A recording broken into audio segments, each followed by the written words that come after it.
Okay, well, let's get a quick business update now. We're going to speak to Chief Analyst at GTC, Jameel Ahmad. Jameel, thanks for being with us. Tell us, as we start off this week, give us an idea of how the markets are doing. It's not only the start of the week today, Eve, we also got the final trading day of the quarter, and what a fantastic quarter it has been for global financial markets. You have the S&P 500, that's up another 5% this month, making it 20% year to date. And it seems to be that financial markets are going to continue, at least at the beginning of the trading day, their cheery mood, because we had some data out from China overnight. And despite the manufacturing sector showing contraction for the fifth consecutive month, financial markets have cheered this, likely because the People's Bank of China or the Chinese authorities will still remain in the corner under the expectations that they're going to have to provide more stimulus and more medicine to the Chinese economy. And obviously, we're just over a week or so past when the Federal Reserve, the US Central Bank, cut interest rates more than expected. So that willingness from central banks and authorities to pump more money into the economy to provide help and support seems to be still the best news that global stock markets can get. And that's why financial markets are cheery. But I do expect October to be a little bit more difficult, because we will be looking for the US presidential elections in just over 1 month's time.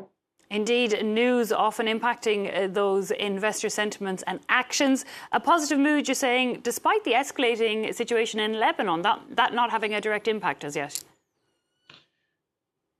Like last week, the impact is muted in terms of financial market volatility. Of course, on the eye, it's very distressing and upsetting events.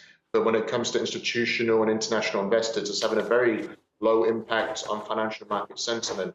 I think the reason for this is because, unfortunately, this is still not something new. We have seen these issues in the past, but if there is an escalation, and of course things are getting dangerous, where potential new entrants enter into a direct conflict, let's say hypothetically, if Iran responds, then we're going to have a much larger risk for financial markets. But at the moment, oil prices are still lower. That's the biggest proxy in the Middle East in terms of what investors are feeling about concerned. We could say that gold prices are still near all-time highs, but that also weighs into the US central bank story and global central banks. So that's not the only catalyst there. But of course, we're watching it as a risk, but it's not a direct risk for our portfolios, at least as we're sitting now.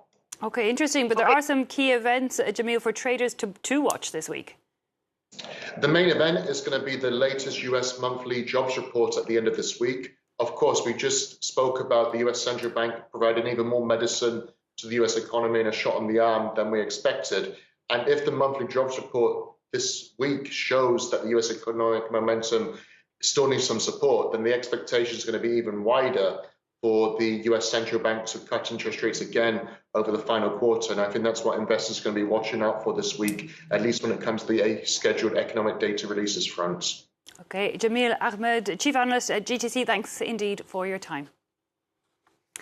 Time now to